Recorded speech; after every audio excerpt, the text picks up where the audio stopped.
Israel ജനത്തെക്കുറിച്ച് മറ്റ് ജനവിഭാഗങ്ങൾ പറയുന്ന ഒരു കാര്യമുണ്ടായിരുന്നു.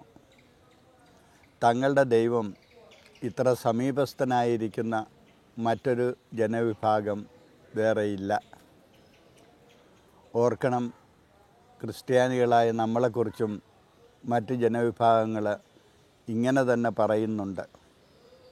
ഒരു ക്രിസ്ത്യാനിയുടെ ജീവിതം ആഴ്ചയിലെ 7 ദിവസവും ദേവാലയവുമായിട്ട് ബന്ധപ്പെട്ടാണ് ക്രമീകരിച്ചിരിക്കുന്നത് എന്ന് നോക്കിയാൽ മനസ്സിലാകുന്നതാണ്.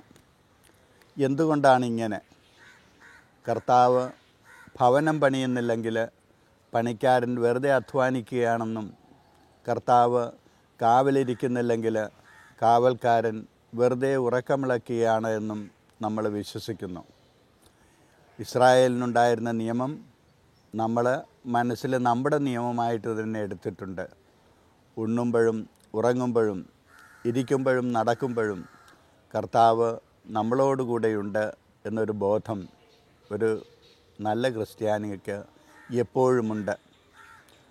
ആ നല്ല എന്ന പ്രയോഗം സ്വയം ഉപയോഗിക്കാൻ പറ്റാത്തവരെന്ന് തോന്നുന്നവർക്ക് പോലും ഈ ബോധം പലപ്പോഴായിട്ട് ഉണർന്നു വരുന്നുണ്ട് എന്നതും നമ്മൾ അറിയണം. ഇത് നമ്മുടെ വലിയൊരു നല്ല മാതൃകയാണ്. മറ്റ് സമൂഹങ്ങൾ ഇത് അറിയുകയും അംഗീകരിക്കുകയും ചെയ്യുന്നുവെന്നതിൻ്റെ തെളിവാണ് പലരും ഇത് അംഗീകരിക്കുന്നു എന്നുള്ളത്, പലരും ഇതിനെ അനുകരിക്കുന്നുവെന്നത്. അനുകരണമാണല്ലോ ഏറ്റവും നല്ല ആദരവ്. മറ്റുള്ളവരുടെ ദേവാലയങ്ങളിൽ ഇപ്പോൾ അനുദിനമുള്ള ശുശ്രൂഷകൾ കൂടിക്കൂടി വരികയാണ്. അത് നമ്മിൽ നിന്ന് പഠിച്ച ഒരു നല്ല മാതൃകയാണ്. ഇങ്ങനെ വേറെ പല കാര്യങ്ങളിലും നമ്മുടെ സഭ മറ്റ് സമൂഹങ്ങൾക്ക് നല്ല മാതൃകയായിട്ട് മുന്നിലുണ്ട്. ഇതിനെക്കുറിച്ച് നമുക്ക് ബോധ്യമുണ്ടാകണം. പ്രത്യേകിച്ച് സഭയ്ക്ക് അത്ര ക്ഷേമകാലമല്ല എന്ന് നമ്മൾ കരുതിപ്പോകുന്ന ഈ കാലയളവിൽ. അപ്പോൾ അത് എങ്ങനെ സാധിക്കും? കർത്താവ് പറഞ്ഞിട്ടുണ്ട്, വലത് കൈ ചെയ്യുന്നത് എന്താണ് എന്ന് ഇടത് കൈ അറിയേണ്ട കാര്യമില്ല എന്ന്. ഈ അടുത്ത ദിവസം ഒരാൾ ഒരു യോഗത്തിൽ പറഞ്ഞപ്പോൾ ഞാൻ സ്തംഭിച്ചിരുന്നു പോയി. അദ്ദേഹം പറഞ്ഞു, വലത് കൈ ചെയ്യുന്നത് ഇടത് കൈ അറിയേണ്ട എന്നത് ശരി തന്നെ. വലത് കൈ ചെയ്യുന്നത് എന്താണ് എന്ന് വലത് കൈയെങ്കിലും അറിയേണ്ടേ എന്ന്. അതായത് നമ്മൾ ചെയ്യുന്ന നന്മകൾ നമ്മളെങ്കിലും അറിയണം, നമ്മുടെ ആൾക്കാർ അറിയണം, എങ്കിലേ നമുക്ക് ആത്മാവബോധമുണ്ടാകും. സഭ അന്യം നിന്ന് പോകുന്ന ഒരു കാര്യമാണ്, അല്ലെങ്കിൽ അങ്ങനെ ആക്കണമെന്ന് പലരും വളരെയധികം ശ്രമങ്ങൾ നടക്കുന്ന ഈ നേരത്ത് നമ്മൾ ചെയ്യുന്ന നന്മകളെക്കുറിച്ച് നമുക്ക് ബോധ്യമുണ്ടാവുകയും നമ്മൾ നല്ല ആത്മാവബോധം സൃഷ്ടിച്ചെടുക്കുകയും ചെയ്യേണ്ടത് ഉണ്ട്. പ്രത്യേകിച്ച് അറിയേണ്ട കാര്യമാണത്. ദൈവം സർവജ്ഞനാണ്, സർവവ്യാപിയാണ്. എല്ലായിടത്തും എല്ലാം അറിയുന്നു, എല്ലായിടത്തുമുണ്ട്. എന്നാൽ ക്രിസ്മസ് കാലത്തിൻ്റെ പ്രത്യേകത, ദൈവം വളരെ സ്പർശനീയമായ തരത്തിൽ തൊട്ടു നോക്കാൻ പാകത്തിൽ നമ്മോട് ഒപ്പം എത്തിയിരിക്കുന്നു എന്ന വലിയ കാര്യമാണ്. ദൈവത്തിന് കണ്ണുണ്ട്, ദൈവത്തിന് കാതുണ്ട്, ദൈവത്തിന് ഹൃദയമുണ്ട്. അധ്വാനിക്കുന്നവർ, ഭാരം വഹിക്കുന്നവർ അടുത്ത് ചെല്ലാൻ അവിടുന്ന് വിളിക്കുന്നുണ്ട്, അനുവദിക്കുന്നുണ്ട്, അനുഗ്രഹിക്കുന്നുണ്ട്. ഇത് നമ്മൾ അറിയാൻ വേണ്ടിയിട്ടുള്ള അവസരമായിട്ട് ആ ബോധം ഉണർത്തിയെടുക്കുവാൻ വേണ്ടിയിട്ടാണ് പുൽക്കൂടിലെ ഉണ്ണി നമ്മെ ക്ഷണിക്കുന്നത്.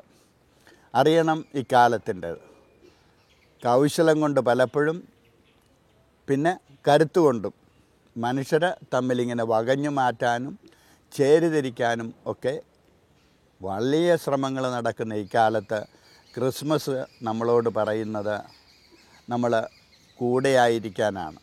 സമാധാനപൂർവകമായ സഹവാസം സാധ്യമാണ് എന്ന വലിയ സത്യമാണ്. അതാണ് ജീവിതത്തെ മുന്നോട്ട് കൊണ്ടുപോകുന്ന ജീവന തത്വം. സമാധാനപൂർവകമായ സഹവാസമാണ്. നീ എൻ്റെ ഭാഗമല്ല, ഞാൻ വേറെയാണ് എന്ന ചിന്തയ്ക്ക് പകരം നീ ഞാനും ഒരുമിച്ച് നമുക്ക് ആകാം എന്നുള്ളതാണ്. ഓർക്കുക, ഒതുങ്ങിയിരുന്നാൽ ഒരാളെ കൂടി ഇരുത്താം, ഒരുമിച്ചിരുത്താം. വന്ന കാലിൽ നിൽക്കാൻ ഒരാളെ അനുവദിക്കാതിരിക്കുകയും ചെയ്യാം. ആവർത്തിക്കുകയാണ്, ഒതുങ്ങിയിരുന്നാൽ ഒരാളെ കൂടി ഇരുത്താം, ഒരുമിച്ചിരിക്കാം, വന്ന കാലിൽ ഒരാൾ നിൽക്കേണ്ടി വരുന്നുമില്ല. അപ്പോൾ ആ ഒരു രീതിയിൽ ചിന്തിക്കാൻ ഒരാളോടും നമുക്ക് പറയേണ്ടി വരില്ല, ഇവിടെ നിങ്ങൾക്ക് ഇടമില്ല എന്ന്. കാരണം അവൻ ഞാനാണ്, ഞാൻ അവനുമാണ്. ദൈവം അതാണ് നമ്മൾ പഠിപ്പിക്കുന്നത്, കൂടെയായിരിക്കാനായിട്ട്. അപ്പോൾ നമ്മൾ എന്താ ചെയ്യേണ്ടത്? പുൽക്കൂട്ടിൽ പിറന്ന ഉണ്ണീശോ ദൈവം കൂടെയായിരിക്കുന്നു, ഇമ്മാനുവേലായിരിക്കുന്നു എന്നതിൻ്റെ പ്രത്യക്ഷ ഉദാഹരണമാണ്. ആ കുഞ്ഞേശുവിനെ ഹൃദയത്തിലേക്ക് സ്വീകരിക്കുന്ന നമ്മൾ മറ്റ് മനുഷ്യരുടെ സന്താപങ്ങളിലേക്കും സന്തോഷങ്ങളിലേക്കും അവരുടെ പ്രത്യാശകളിലേക്കും ആശങ്കകളിലേക്കും ഉണ്ണിയെയും കൊണ്ട് ഇറങ്ങിത്തിരിക്കാനായിട്ടുള്ള അതിർത്തികളിലേക്ക്, എല്ലാ അതിർത്തികളും ഭേദിച്ചുകൊണ്ട് എല്ലാവരെയും ഉൾക്കൊള്ളുന്ന ഹൃദയവിശാലതയിലേക്ക് ഉണ്ണീശോ ക്ഷണിക്കുന്നു.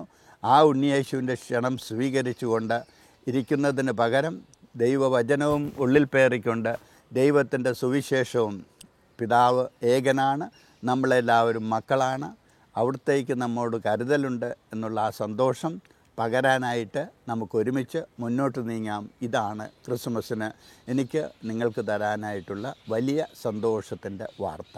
വചനം സത്യമാണ്, വചനം വഴിയാണ്, വചനം ജീവനാണ് എന്ന ധാരണ എല്ലാ മനുഷ്യരിലും എത്തിക്കുവാനും ആ വചനത്തിന് വേണ്ടി താനും തനിക്കുള്ളത് എല്ലാം ആ വചനത്തിന് വേണ്ടി പൂർണ്ണമായിട്ട് സമർപ്പിക്കുവാനായിട്ടും യത്നിക്കുന്ന ഷാലോമിൻ്റെ എല്ലാ നല്ല പ്രവർത്തകർക്കും, ഷാലോം വഴി ആ വചനം സ്വീകരിക്കുന്ന സർവ്വ വിശ്വാസികൾക്കും, നല്ല മനസ്സുള്ള സർവർക്കും ഉണ്ണിയേശുവിൻ്റെ ആ വരവിൻ്റെ ആഘോഷത്തിന്, ക്രിസ്മസ് പ്രത്യേകിച്ചും ഈ ഫോർട്ട് കൊച്ചി ഞങ്ങൾ അനേക ലക്ഷം മനുഷ്യർ ഈ ദിവസങ്ങളിൽ ഇവിടെ അതിഥികളായിട്ട് സ്വീകരിക്കുന്നു. അവരുടെ പേരിൽ ഞാൻ നിങ്ങൾക്ക് ആശംസിക്കുകയാണ്. ദൈവം നമ്മോടുകൂടെയുണ്ട്, എപ്പോഴും എല്ലായ്പ്പോഴും നമ്മോടുകൂടെയുണ്ട് എന്ന തോന്നൽ നമുക്കുണ്ടാകട്ടെ. അത് ഉറപ്പാകട്ടെ. അത് മറ്റുള്ള മനുഷ്യരിലേക്ക് പ്രസരിപ്പിക്കാൻ ഒരു പുഞ്ചിരി, ഒരു സ്നേഹസ്പർശം എപ്പോഴും എല്ലായിടത്തും നൽകാൻ നമുക്ക് സാധിക്കട്ടെ.